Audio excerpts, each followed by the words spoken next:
नमस्कार,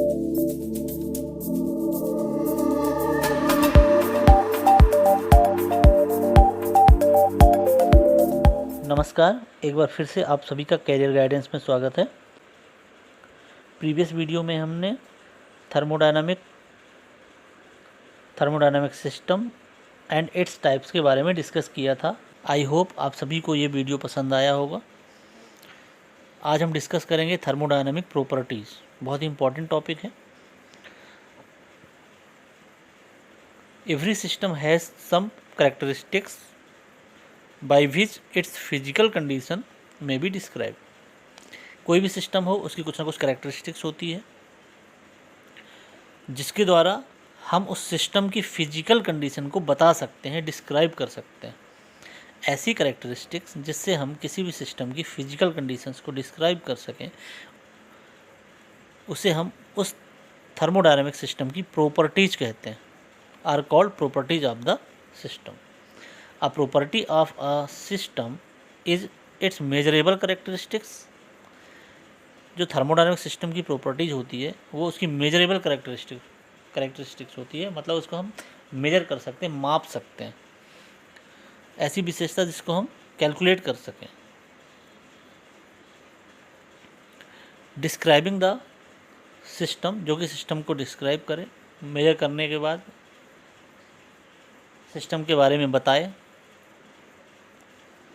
जैसे कि mass, volume, physical composition, temperature, pressure, surface area, velocity, electrical and potential, etcetera. Properties में be classified into two categories.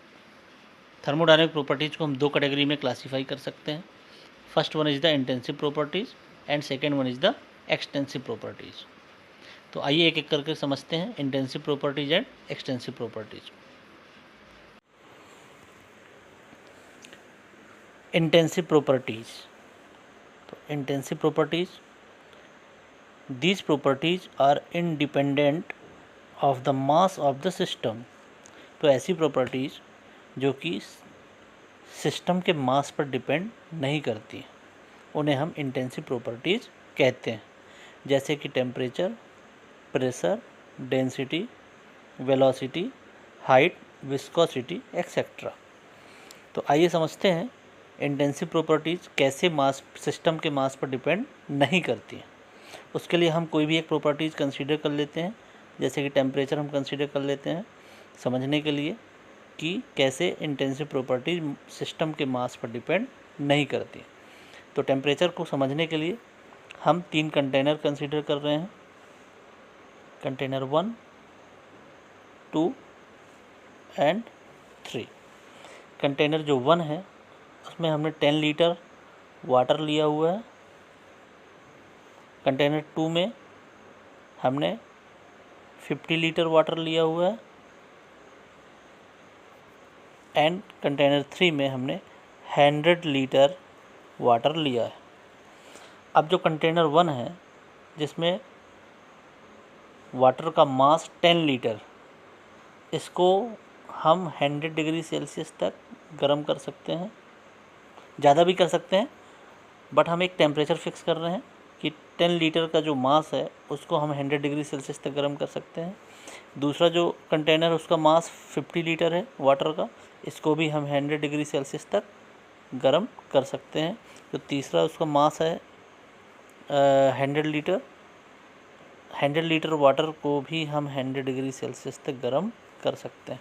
कहने का मतलब कि यहाँ पर मास जो है अलग अलग है वाटर का, तीनों कंटेनर में मास जो है अलग अलग है, डिफरेंट मासेस हैं, बट हम तीनों कंटेनर के वाटर को सेम टेम्परेचर तक गर्म कर सकते हैं।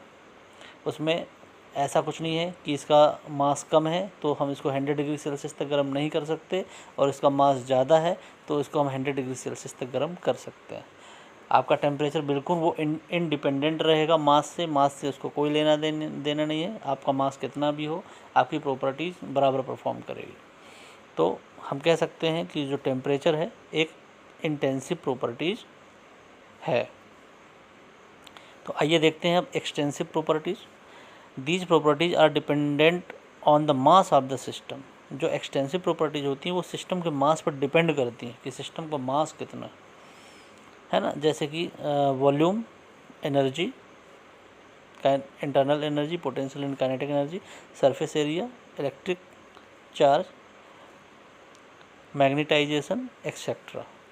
तो अब एक्सटेंसिव प्रॉपर्टीज को हम एग्जांपल के साथ समझेंगे। हमने यहाँ पर वॉल्यूम को कंसीडर किया हुआ है।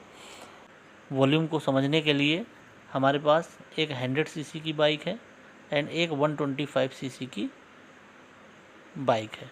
अब सीसी का मतलब क्या होता है, उसका जो सिलेंडर उसका वॉल्यूम होता है क्यूबिक सेंटीमीटर, ठीक है। तो उसका वॉल्यूम यहाँ पर 100 क्यूबिक सेंटीमीटर है और यहाँ पर उसका जो वॉल्यूम है 125 क्यूबिक सेंटीमीटर है। तो जिसका वॉल्यूम आपका 100 क्यूबिक सेंटीमीटर है उसमें मास की क्वांटिटी, कहने का मतलब जो एयर फ्यूल का मिक्सचर उसके अंदर आएगा, एज़ कम्पेयर टू जिसका वॉल्यूम 125 क्यूबिक सेंटीमीटर है उसके कंपैरिजन में कम आएगा। क्यों? क्योंकि ये जो वॉल्यूम है इसका वॉल्यूम कम है तो मास भी कम आएगा, इसका वॉल्यूम ज़्यादा है तो मास भी ज़्यादा आएगा। तो कहने का मतलब ये है कि ये जो वॉल्यूम है मास पे डिपेंड कर रहा है कि मास जितना होगा, जितनी क्वांटिटी से आएगा उतना ही इसका वॉल्यूम है।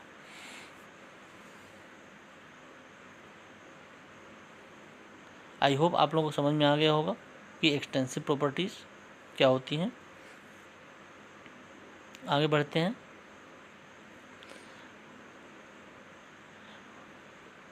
Homogeneous system and heterogeneous system. If a system consists of a single phase, it is called homogeneous system। तो हमारे पास 3 प्रकार के फेजेस होते हैं, सॉलिड, लिक्विड एंड गैस। तो ऐसा सिस्टम जो कि किसी एक सिंगल फेज को कंसिस्ट करे, या तो सॉलिड हो, या तो लिक्विड हो, या तो गैस हो, उसे हम क्या बोलेंगे, होमोजीनियस सिस्टम। जैसे कि for example mixture of air and water vapour, ये आपका गैसियस फॉर्म में है। Solution of ammonia in water, ये आपका लिक्विड फेस में है। तो ऐसा सिस्टम जिसमें सिंगल फेस को कंसिस्ट करे उसे हम होमोजीनियस सिस्टम कहेंगे। हीट्रोजीनियस सिस्टम क्या होता है? Heterogeneous system, if the system consist of more than one phase, it is called a heterogeneous system. जैसे कि इसमें लिक्विड भी हो, गैस भी हो, या सॉलिड भी हो और लिक्विड भी हो, कोई दो फेस को कंसीडर करेगा, दो फेस आपके उस सिस्टम में एग्जिस्ट करेंगे, उसे हम क्या बोलेंगे, हीट्रोजीनियस सिस्टम। जैसे for an example water and steam, water आपका यहाँ पर लिक्विड है, स्टीम आपका गैसेस फॉर्म में है। आइस एंड वाटर, आइस आपका सॉलिड है, वाटर आपका लिक्विड है।